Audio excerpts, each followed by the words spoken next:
Hey everybody, so the Peloton Tread and Peloton Tread Plus could potentially be having a pretty exciting 2024 with some new info released both by Peloton and some less official but very promising news coming out of a Reddit AMA featuring Peloton Tread instructor Bex Gentry and Peloton product manager Renato Mortor. So let's dig right into it. And first off, Peloton has begun to schedule installations of the brand new rear guard for existing Tread Plus owners. The rear guard that has allowed the Peloton Tread Plus to start being sold again, and from the looks of it, is a very well thought out safety feature that should prevent a lot of potential injuries or issues that came from the original treadmill's design. Now, Peloton also released a video on how the Peloton Tread Plus rear safety guard works, and I'll link to that in the video description below if you want to watch the entire thing. But it does look like you will need to have that rear safety guard installed for the Peloton Tread Plus to even work, because evidently the new software update coming soon will disable the Tread Plus if that rear guard is not in a closed position. Reason being is if, for example, something fell in or something got trapped in there, it'll pop open that rear guard and that'll tell the Tread Plus to quickly shut down.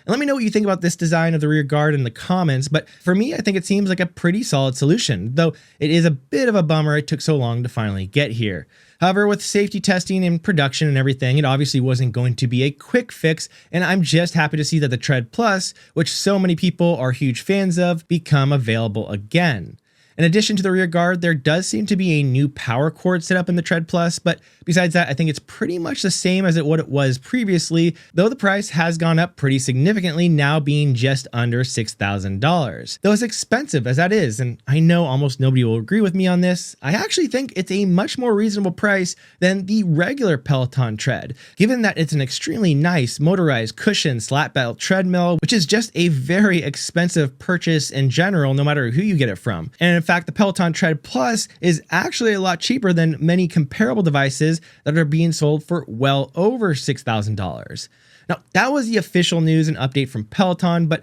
the most exciting stuff this week came from Tread instructor Bex Gentry, who, by the way, is going to start coaching on the Peloton Row soon, and Peloton product manager Renato Mortor during an AMA on Reddit. And for me, the most important reply she had was to somebody who was mentioning Power Zone classes and how they wish they were also available on the Tread, something I've wished for since the day I got the Tread. And to this, Bex replied, quote, "I foresee some happy vibes in your future." Now, this could mean Power Zone classes are coming soon, or just maybe it's on a list of things to come at some point, but I, for one, would be very excited for this to happen. As I mentioned before, one of the issues I have with the Peloton Tread is that there is no Power Zone training. And look, when I run, and I think when most people run, there usually should be some sort of thought behind the volume and intensity. But right now, if I were to jump in and take some Peloton Tread classes, there's really no guidance or any way for me to do that besides taking, a one-off class, or what I usually do is just ignore everything they say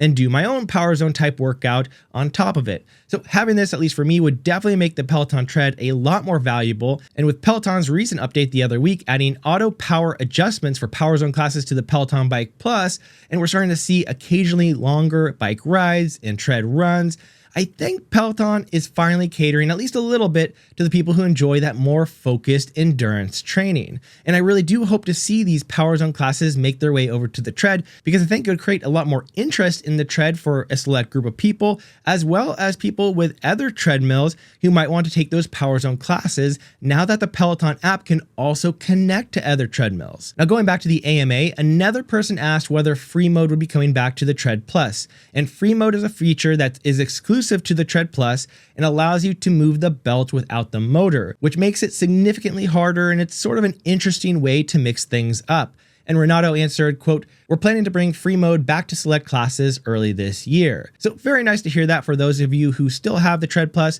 or plan on ordering one. Now, Renato also mentioned that lane break will be coming to the Tread Plus soon, and this is something that's already been on the regular Peloton Tread for a while now, but I think because of the new rollout and the safety guards still not having been widely installed, they couldn't be adding new features like that to the Tread Plus until now. So hopefully that'll be coming at least when the new Tread Plus devices start to get shipped out. So I don't know. I think that Peloton already so far is having a strong start to the year with updates and some very exciting things in the works. And should they continue the rest of the year like this, and who knows, potentially get sold down the road to a company that's less cash strapped, I think Peloton still has a very exciting future ahead of it. As always, this is Colin Jenkins with Connect the Watts, where we keep you updated with the latest in connected fitness tech. Appreciate you being here, and I'll see you next time.